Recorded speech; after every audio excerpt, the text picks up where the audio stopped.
James Christie. I am a fifth-year Ph.D. candidate in the Atmospheric Sciences Department. And my work at the Rosenstiel really aims to understand how primary pollutants, or stuff that's directly emitted into the atmosphere, think like a smokestack, a car emission, a wildfire, reacts in the atmosphere to form these secondary pollutants. So these are things that we don't immediately see from an emission. And so broadly, the implications of my work focus on the production of these things called halogens, which are these really reactive compounds in the atmosphere. And they can affect air quality, greenhouse gas lifetimes, such as methane, the ability to form clouds and aerosols. So it's really important to understand how these chemicals are formed in the atmosphere. And I aim to close that gap a little bit.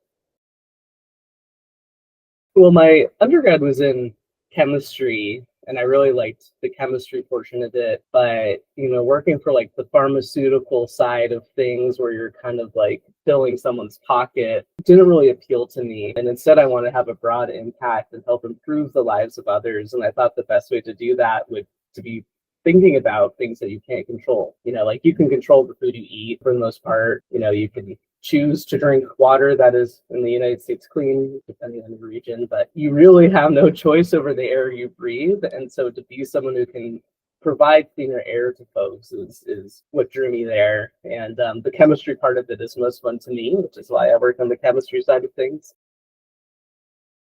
Up to globally, this isn't just in the United States, but globally, up to 4 to 5 million people die per year prematurely due to exposure to these pollutants, and when we think about 8 billion, it's not that big, but it's still a notable percentage. And the people who don't die but experience these pollution events have, severe breathing problems, reduction in quality of life because you go outside and you breathe and it hurts, right? You don't want that, other detrimental effects, right? If there's a hazy event and it's harder to see on the road, there's so many hazards that come with these pollutants. They're not going to go away unless we know what's causing them and how to fix them. So, the importance of understanding air quality and its effects on human health and climate is to mitigate these issues, right? So you can go outside, go for a run and not feel like you're going to pass out by the end of it. So when you go into the field, it's a really intense experience because you only get one chance with the current funding structure. So you go, you spend months preparing. I spent about a month in Michigan working with colleagues to set everything up. We deployed the instruments, and day in and day out, you're spending 12, 13, 14 hours a day just focused in the science. And it lasts multiple weeks. Our campaign was 6 weeks, which is relatively short, but doing intense data analysis, calibrations, making sure you have the best quality product so then you can analyze it and create this wonderful world-changing data set. And the reason we picked Salt Lake City is in the wintertime. They also have this in the summertime, but it's a different type of pollutant. They get really severely high concentrations of fine particulate matter. And fine particulate matter can affect the lungs, breathing, can lead to blood disease, lung disease, right? So we want to reduce that exposure. It's through this multi-phase chemical process where you have a primary pollutant, it reacts to form a secondary pollutant.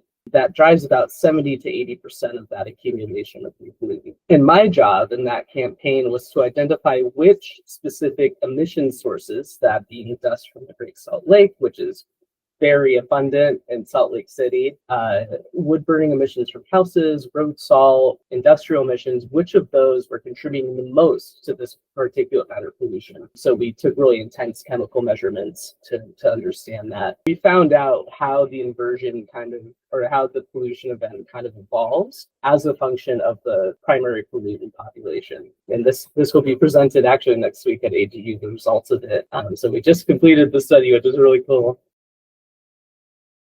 Myself and my advisor were the only UMiami people. Outside, there was collaborators from the University of Michigan who I worked with on this, and then people at the University of Utah lent us lab space, which is very kind of them. So it was a multi-university effort. We also had help from collaborators at the federal level, other institutions who provided advice. To do this campaign, we had to build something called a ambient aerosol kinetic fluid tube. That was kind of my role in it. And it was I think, the third one in the country ever. It was designed in 2009, and then one person built two, and I built the third. So we had to work with the labs that originally built it to figure out how to build one. That's what led to the study being really successful. So we had a bunch of collaborators and we helped out.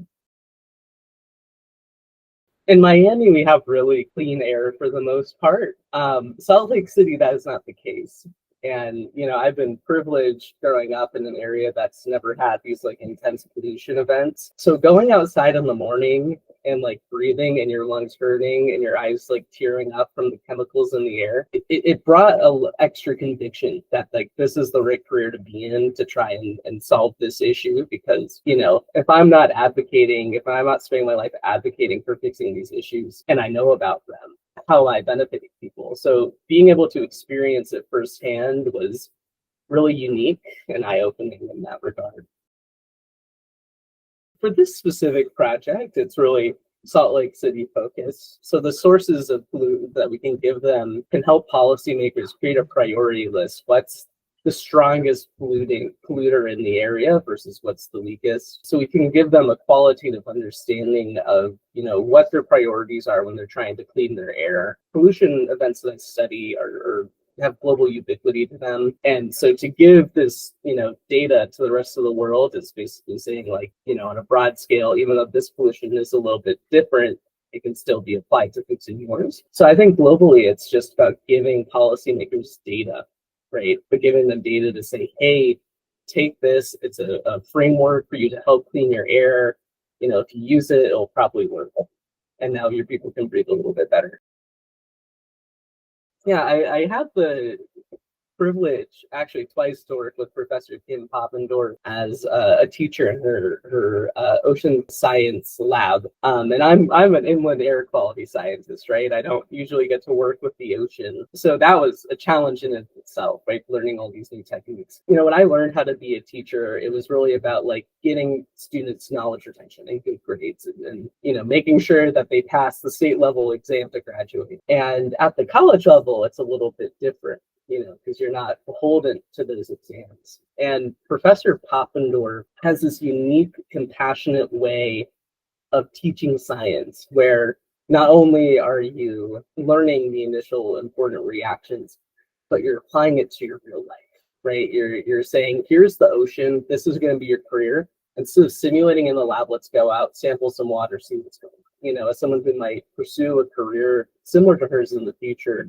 being able to see these new teaching techniques and see how effective they are, right? It's not just like cool to watch, it's effective. You get great knowledge retention. It's been absolutely fabulous. And it reflects in how students interact with her because they're so excited about the science that kind of like big, scary professor scene now becomes like a colleague who's just helping you learn something new. Yeah, a beautiful experience. My work is so deeply connected to math, right? Like we do a lot of math in my field. And when I originally mentored undergrads, I was like, oh, this math is important, but I never said the why. I'd be like, here's this equation, this is how we use it, but I never said this is why. And so after working with Professor Popendorf, I have this new understanding of you can't start with the what, you start with the why. Why is it important? Why should you care about this? How then does this affect the world around us? And when you get that context, then things start to make sense. But without it, you're like, well, what does A mean? What does B mean, right? Who cares? The second you get that context, it all connects. And once we get there, once we're all on the same level of like, this is why it's important, then we get to the math. And then we get to the part that's, hard and challenging, but now they're motivated to learn. So I think learning that skill from her is reshaping how I interact with my undergrads and how I help them out.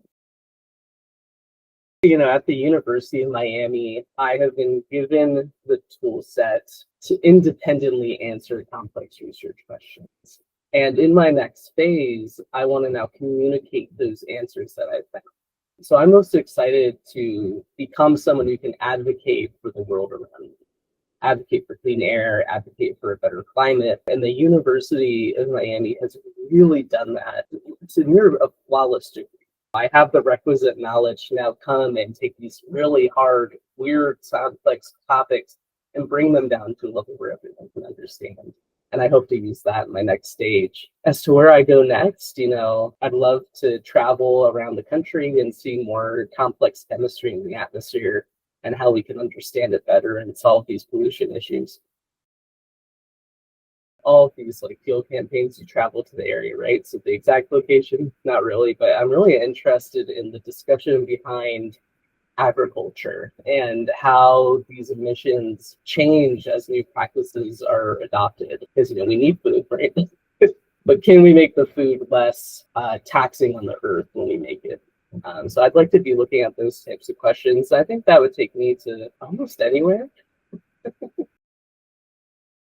There's this really amazing initiative happening across the country now. It's just taking root, which is good for my career, focusing on this radical chloride, so this halogen chloride. And it's mainly sourced from the ocean, and it's sourced through this chemical reaction that I study. So it's like, but this halogen chloride can reduce the lifetime in the atmosphere, allegedly, of methane from like 7 to 2 years if we have enough of it in high enough abundance of it. So a lot of scientists now are trying to understand how these are formed so that on a global scale, we can reassess how long methane's in the atmosphere. The output of that reaction is CO2, but methane is so much worse for the atmosphere that we'll take the loss of methane and then figure out the CO2, which is bad, but not as bad. So a lot of new science that I'm a little bit interested in is focusing on this methane removal through fluorine chemistry, and I think that's a really neat topic.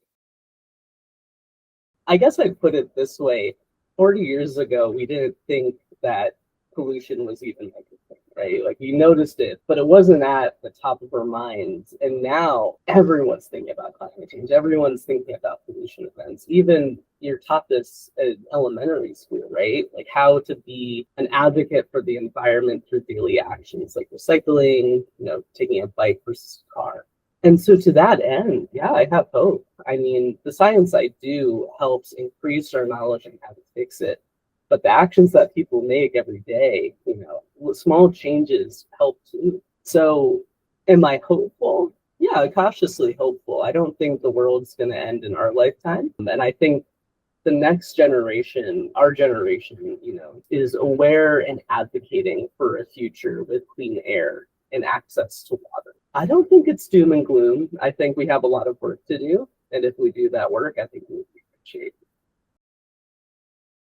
At the individual scale, what changes can we make to reduce these pollutants? Could it be if you have access to public transit, using that to reduce your fuel emissions? Could it be making smart decisions about how you heat your house, right? And I don't want it to be to the point where it puts you in socioeconomic despair, right? Like you do what you can, but I hope people see actions they can take and make informed decisions. My scale is so broad that individually we're not going to stop a power plant tomorrow, but on the small scale, if we all act unity, and I think we can make a difference. So the foundation, I think, covered about a year of me being at the University of Miami. So PhD is 5 years. The yearly fees for me include salary so I can live and work full time, health insurance so I can live healthily, tuition because the school needs to earn money off of me somehow. By taking that burden away from my boss, my advisor, who has to pay that for me, it enabled a lot more science to get done. So the impact of the Valentine Foundation is not just making it so I can live comfortably for a year, but also alleviating a burden, which allowed us to put more funding into our projects. So it was a truly wonderful gift. And it made a difference in the ability that I had for that year to do more. I think the Valentine Foundation has a Rosenstiel section on the website, which really helps show just how much this organization has helped us. I mean, I think it's funded several people to do projects on coral restoration and several projects relating to helping our oceans. And for me, it helped us not only focus on the ocean, but the air. I think what's unique about the Valentine Foundation is they are very intentional with where they give their funds, right? The Rosenstiel School isn't MIT, right? It's a great school. It's one of the top schools, but it's not one of the ones that have infinite funding. So being able to target institutions that can really benefit from it is a wonderful plan, especially during times right now where funding is a little bit less abundant. Supporting a student for a year can be the difference between a project happening and not happening. Who knows? The student that you support might be the one who figures out how to stop reefs from being destroyed, or figures out how to save the air. It's an investment in the future of science. And in my opinion, my very biased opinion, that is an investment well made.